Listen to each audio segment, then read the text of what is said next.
So for today's weekly Jinx video, which we do a Jinx video every Wednesday on this channel, anything to do with Jinx, and you decide that topic in the comment section down below, as well as this video acted as a weekly discussion thread video on the Jinx subreddit, League of Jinx, feel free to check that out. Now, every 2 weeks, what we do when a new patch happens is we try to give our advice and expectations about Jinx on the new patch. And if nothing really major changes about Jinx, then I go over the patch notes and discuss some changes to other marksmen, because other AD carry changes might affect then your matchups in the bottom lane on the next patch, depending if the changes were pretty major or not. An AD carry tier list, if you will, because then you can decide which champions will probably be more powerful, more difficult to play against, and which ones maybe won't be that great or much of a problem for you on Jinx. So before we get into this video, feel free to like, comment, and subscribe as well. I greatly appreciate that, and it helps the channel. And so let's get into this with the fact that there are 3 major AD carry changes this patch, as well as, unlike previous patches, some Keystone changes that might actually affect Jinx directly. So I'll go over those as well, first starting with the AD carries. Jhin being the first major one. His passive bonus attack damage is getting increased, his Q damage ratio is increased, and his W can now root off of R damage. Jhin is in a kind of a bit behind the curve for marksman and needs a bit more damage to scale into the late game. Basically, what's happening here is the same thing with Ezreal, in which case they're not bad, especially in the hands of an Ezreal main or a Jhin main. They just can't really hit the backline through all these tanks that are kind of meta right now, and then they're not even that great at DPSing down tanks like a Jinx is. One of the reasons she's kind of really good right now, even if not top tier, is because she can both kill tanks and the back line. Especially with things like Hurricanes and Static Shiv, she has the AoE even hit both at the same time. But even without those, her rockets can kind of hit both at the same time as well. With enough crit behind it, you'll get through those targets. And if you can't, you'll at least be able to kill that tank and maybe get through those targets afterwards. Ezreal and Jhin, not so much. So that's why at least Jhin is getting some changes. On his passive, Whisper, the innate bonus attack damage is going from 2 to 40% total attack damage at levels 1 through 18 to 4 to 44% total attack damage at levels 1 through 18.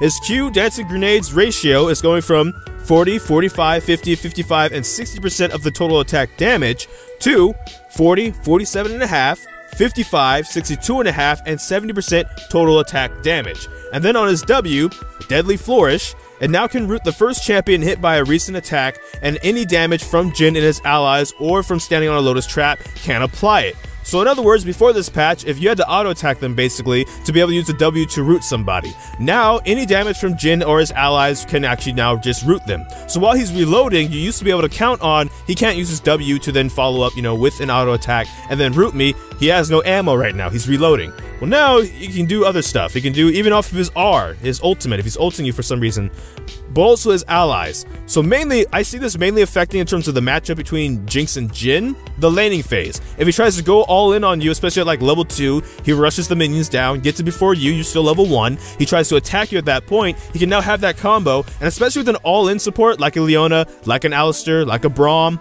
whatever, a Thresh even, it can be a lot more deadly. So, and especially the early part of the laning phase, this will probably be something to watch out for, because it gives him a bit more chance and time and power to try and get his own lead in lane, both by himself and then with the right support as well. So, does the matchup completely change one way or the other because Jin's getting buffed? Not necessarily. It kind of also depends a little bit more on you personally, like listening to this video. Do you personally struggle with Jhin, and as such these changes might make him like ban worthy? Instead of banning, say, Tristana, you're gonna start banning Jhin.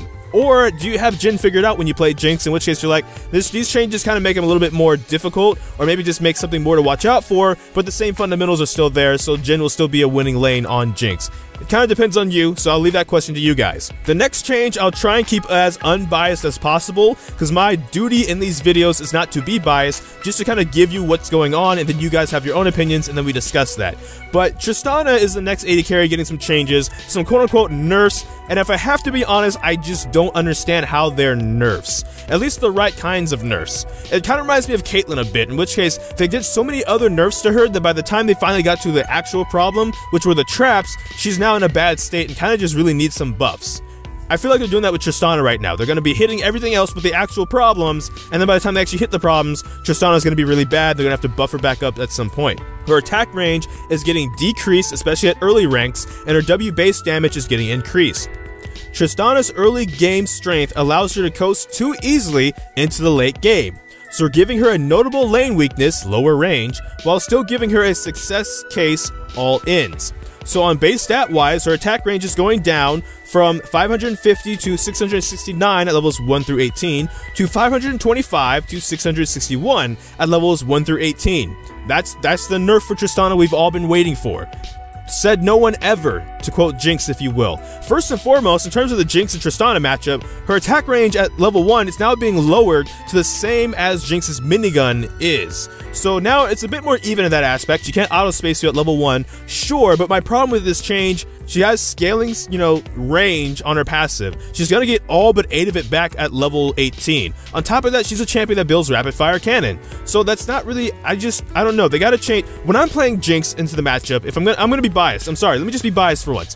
When I'm playing this matchup, my biggest problem usually isn't that Tristana has all this range and stuff. I have fish bones. I'm gonna have range too as this lane goes on. It's usually that my jungler never feels like they can successfully gank this champion, and as such, if we really need a gank, the jungler kind of maybe never still comes because her W can buffer CC. So if I'm playing with a jungler support that doesn't have CC, we're never catching her. But if we are playing with a jungler support that do have CC, she might just buffer it and still get away even without flash. That is what I think the actual problem that needs to be addressed with this champion is. I'm getting off topic, I'm really sorry, but I have to say that because in this matchup, I don't see anything really changing that wasn't, there before. Either right now you ban Tristana, or maybe you beat Tristana, which is fine. Jinx does a lot of what Tristana does, so maybe you decide in the lane phase we're not even going to try and win the lane, we're just going to try and do the same scaling thing, but just be better because we're Jinx instead of Tristana with more AoE potential. The Hurricanes is kind of more of a shotgun, depending, and Tristana doesn't really build Hurricanes. That's fine. But I guess why I'm a little bit, even upset, if you will, by this, is that this is really, there's nothing really changing here for me to really give you guys any advice, any expectations, or anything like that. So this is really going to be dictated by you. If you're like a Diamond player watching this and you're like, well, actually, this is why it changes the matchup completely, by all means, tell me in the comment section I'm wrong and actually be able to educate us, because I tried really hard looking at this and saying, yes, this is something that will change, that might be a benefit to Jinx or something, I don't know. Because of this second part especially, on her rocket jump, the base damage is being increased from 60, 110, 160, 210, and 260 to 85, 135, 185, 235, and 285. Again, now she can all in and have even more damage, because the jump is also going to slow you. That's what it does if you've never really played against Tristana. It slows you as well, so your DPS is going to drop off, her DPS is still going to be there, there's going to be even more damage of it, and for a weaker laning phase, you just made it so that she can all in level 6 that much more easier.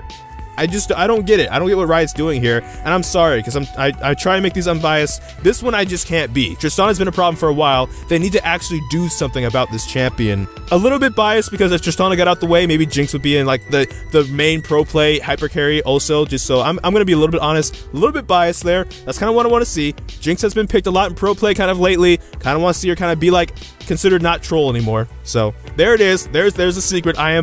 I'm shamefully biased there. The third AD carry getting changed is in fact Twitch. Now, this one is just kind of reverting, not really reverting all the way, but giving him a bit back more damage on his E Contaminate, because they hit him a bit too hard last patch. So instead of it being 20, 25, 30, 35, and 40, it's going to 20, 30, 40, 50, and 60 damage. Now, in this matchup, it still might be a little bit either way, because Twitch has kind of been an old school Jinx counter. When they nerfed him, it put it back more in Jinx's favor, and now bringing it back might make it a little bit more even. It depends, I guess, once again, on you, how much you kind of didn't or did like playing against Twitch. Maybe you didn't think it was that problematic, maybe you think he was that problematic because of things like his E. When it comes to Keystones, that's the other thing I kind of want to touch up on. There are some changes to the Persistent Domination stat bonus, in case you're someone that took a lot of the healing stuff, especially like in Domination afterwards. Well, the ability power bonus is going from 9 ability power to 10 ability power, which you probably won't make use of, but the attack damage bonus is going from 5.4 attack damage to 6 attack damage. So there's like a little bit extra attack damage.